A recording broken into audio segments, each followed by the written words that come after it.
Hola a todos, somos el Colegio Fiscomisional Salesiano Sánchez y Cifuentes, quienes en este video les vamos a explicar brevemente la dinámica.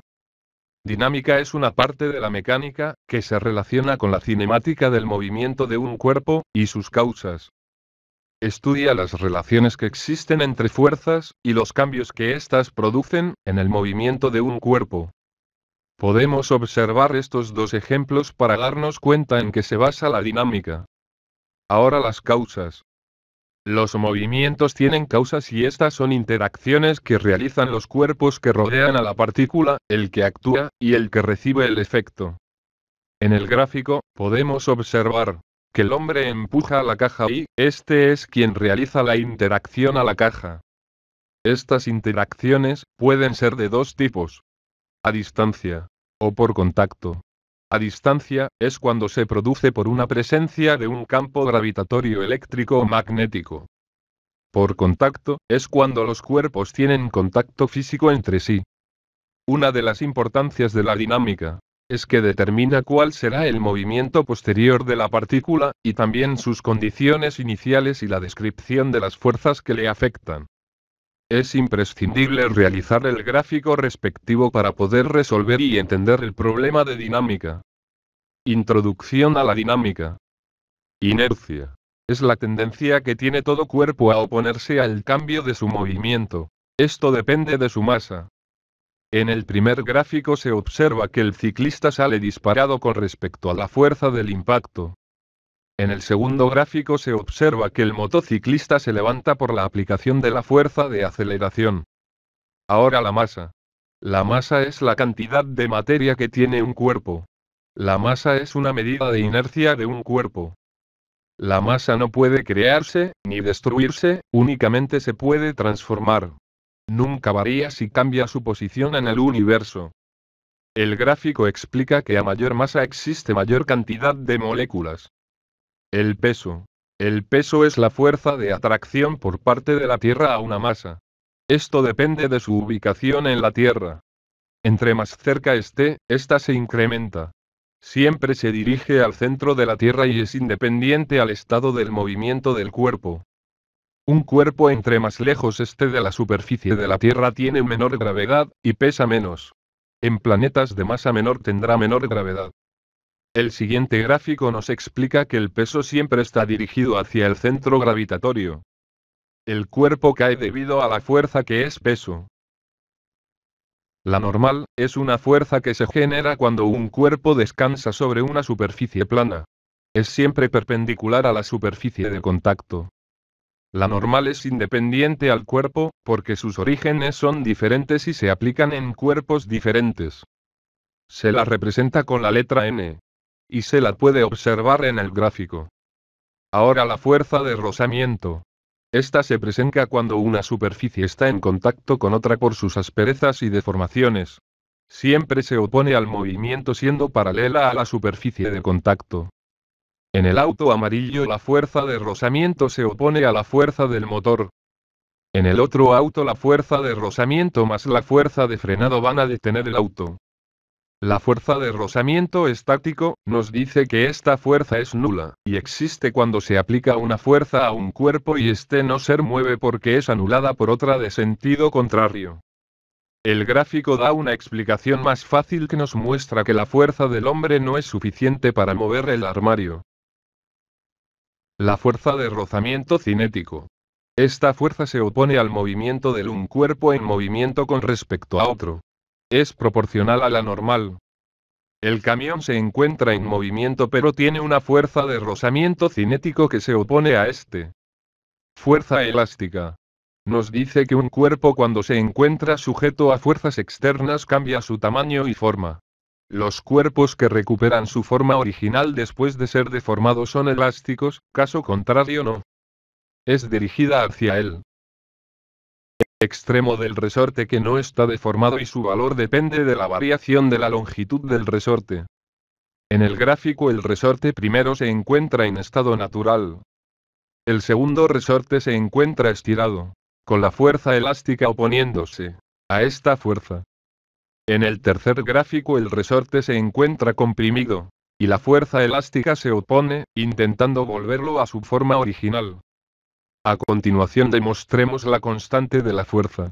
Esta nos muestra si el resorte es blando o duro. Aquí tenemos un resorte que si le aplicamos una fuerza de 10 newtons se va a estirar 5 centímetros. Entonces planteamos la ley de Hooke, que la fuerza aplicada es igual a la constante multiplicada por la distancia que fue estirado el resorte.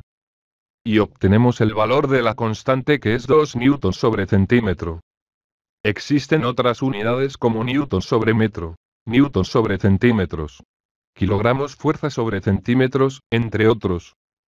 Aquí un ejemplo de aplicación de fuerza elástica.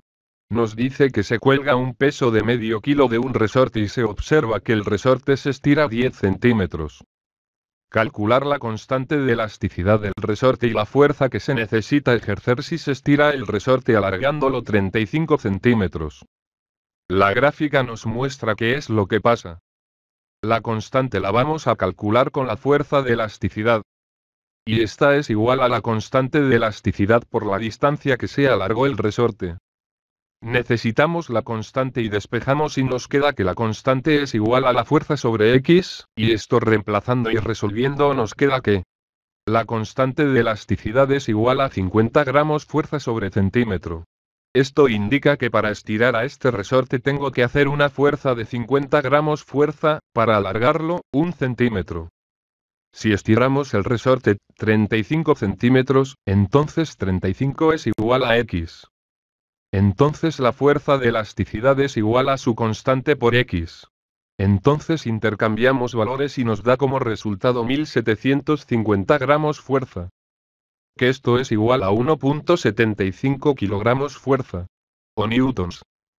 Tenemos una conclusión que nos dice que al colgar un peso conocido 0.5 kilogramos fuerza y calcular la constante se está calibrando el resorte, es decir que por cada 50 gramos, el resorte va a estirar 1 centímetro.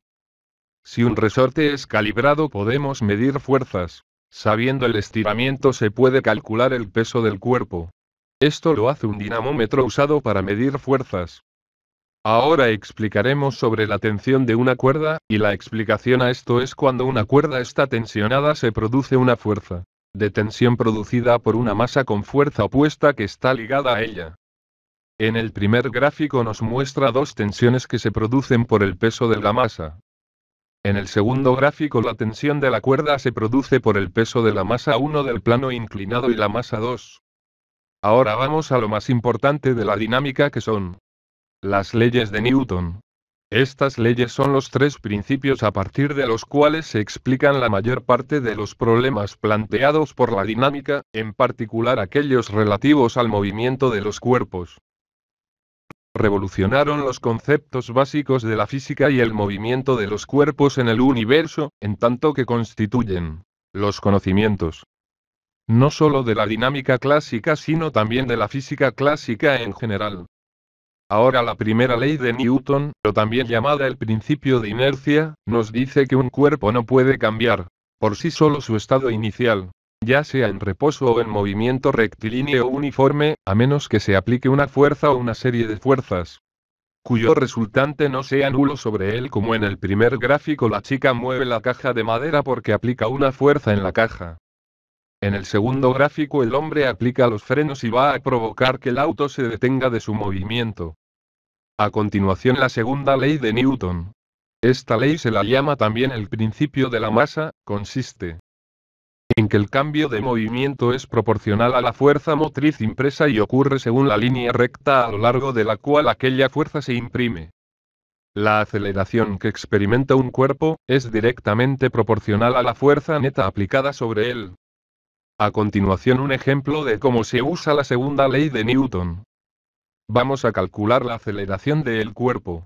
Entonces el cuerpo va a acelerar para la derecha porque la fuerza 20 newtons es mayor que la suma de las otras dos 15 newtons. Planteo la segunda ley. La sumatoria de fuerzas es igual a masa por aceleración. Esto es igual a 20 newtons, menos 5 newtons, menos 10 newtons es igual a masa por aceleración. Entonces 5 newtons es igual a 10 kilogramos por aceleración, entonces 5 kilogramos por metro sobre segundo cuadrado, es igual a 10 kilogramos por aceleración, entonces la aceleración del cuerpo va a ser 0.5 metros sobre segundo cuadrado. La aceleración va hacia la derecha. Ahora la tercera ley de Newton o principio de acción y reacción. Nos dice que con toda acción ocurre siempre una reacción igual y contraria. O sea, las acciones mutuas de dos cuerpos siempre son iguales y dirigidas en sentido opuesto.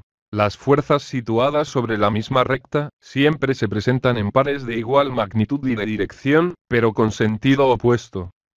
En el gráfico primero nos muestra el péndulo que aplica la tercera ley de Newton, como el segundo gráfico que empuja a la pared, pero esta produce una fuerza de reacción, como el martillo cuando clava. El clavo al ser golpeado por el martillo produce una fuerza de reacción. Ahora un par de ejercicios para poder entender de mejor manera la dinámica. El primero nos dice que a un móvil de 1500 kilogramos que va por una carretera recta, se le aplica una fuerza constante de 3000 newtons durante 10 segundos, en la misma dirección del movimiento, luego de lo cual adquiere una velocidad de 180 km por hora, determinar la aceleración del móvil. ¿Qué velocidad tenía el móvil antes de ser aplicada la fuerza? El espacio recorrido en los 10 segundos. Procedemos a resolver el literal A. Entonces la sumatoria de fuerzas es igual a la masa por la aceleración. Entonces la aceleración es igual a la sumatoria de las fuerzas sobre la masa. Ahora intercambiamos esto por los valores. Resolvemos y nos da como resultado 2 metros sobre segundo cuadrado. Ahora procedemos a calcular el literal B. Entonces decimos que la velocidad es igual a la velocidad inicial más la aceleración por la variación del tiempo. Entonces la velocidad inicial es igual a la velocidad menos la aceleración por la variación del tiempo. Entonces la velocidad inicial es igual a 50 metros sobre segundo menos 2 metros sobre segundo cuadrado por 10 segundos. Entonces la velocidad inicial es igual a 50 metros sobre segundo menos 20 metros sobre segundo. Y la velocidad inicial es igual a 30 metros sobre segundo. Ahora vamos a resolver el literal C. Entonces decimos que el recorrido es igual a la velocidad inicial por el tiempo más un medio de aceleración por tiempo al cuadrado. Y el recorrido es igual a 30 metros sobre segundo, por 10 segundos más un medio, por 2 metros sobre segundo cuadrado, y por 100 segundos cuadrados. Entonces el recorrido es igual a 300 metros más 100 metros, y el recorrido va a ser la suma de estos. Y nos da que el recorrido es igual a 400 metros. Ahora vamos a resolver otro ejercicio observando el gráfico. Nos propone que el sistema de la figura en reposo es cuando la masa es igual a 12 kilogramos y la masa B es igual a 3 kilogramos. Determinamos el valor de la tensión de la cuerda. ¿Qué fuerza de rozamiento actúa sobre el bloque A? ¿Cuál es el máximo valor de la masa del bloque B para que el sistema permanezca aún en equilibrio, si el coeficiente estático de rozamiento entre el bloque A y la superficie horizontal es 0.4? Ahora el diagrama del bloque A. Entonces la sumatoria de las fuerzas del eje Y es igual a 0. Entonces intercambiando valores, la normal es igual a la masa A por la gravedad. La normal es igual a 12 kilogramos por 9.8 metros sobre segundo cuadrado. Entonces calculando la normal nos da que es 117.6 newtons. Ahora procedemos al cálculo de la sumatoria de fuerzas en el eje X. Entonces decimos que la tensión menos la fuerza de rozamiento nos da 0. Entonces la tensión es igual a la fuerza de rozamiento. Esta es la ecuación 1. Ahora calcularemos el diagrama de cuerpo libre del bloque B. Entonces decimos que la sumatoria de fuerzas en el eje Y es igual a 0. Ahora intercambiando datos, la tensión menos la masa B por la gravedad es igual a 0. Entonces la tensión es igual a la masa B por la gravedad. Entonces la tensión es igual a 3 kilogramos por 9.8 metros sobre segundo cuadrado, multiplicamos y nos da como resultado que la tensión es igual a 29.4 newtons. Listo, ahora procedemos a calcular el literal B que nos pide la fuerza de rozamiento. Entonces como la fuerza de rozamiento es igual a la tensión decimos que La fuerza de rozamiento es igual a 29.4 newtons. Ahora calcularemos la literal C que nos pide cuál sería el valor de la masa B para que exista equilibrio. Entonces procedemos con la tensión que es igual a la fuerza de rozamiento máxima. Entonces la tensión es igual a el coeficiente de rozamiento estático por la normal. Entonces la tensión es igual a 0.4 por 17.6 newtons. Multiplicamos y nos da como resultado la tensión 47.04 newtons. Y en este caso el valor máximo de la masa B es. La tensión es igual a la masa B por la gravedad. Entonces despejamos la masa B y nos queda. Masa B es igual a la tensión sobre la gravedad, intercambiamos por los valores y nos da como resultado que la masa B debería pesar 4.8 kilogramos para que el sistema permanezca en equilibrio. Gracias por la atención. Este tutorial lo hicimos para entender mejor la dinámica, que es una rama de la física, muy útil en la vida diaria. Video hecho por alumnos del Colegio Fiscomisional Salesiano Sánchez y Cifuentes del segundo físico matemático paralelo B, que somos privilegiados por estudiar en esa institución. Nuevamente gracias y hasta la próxima.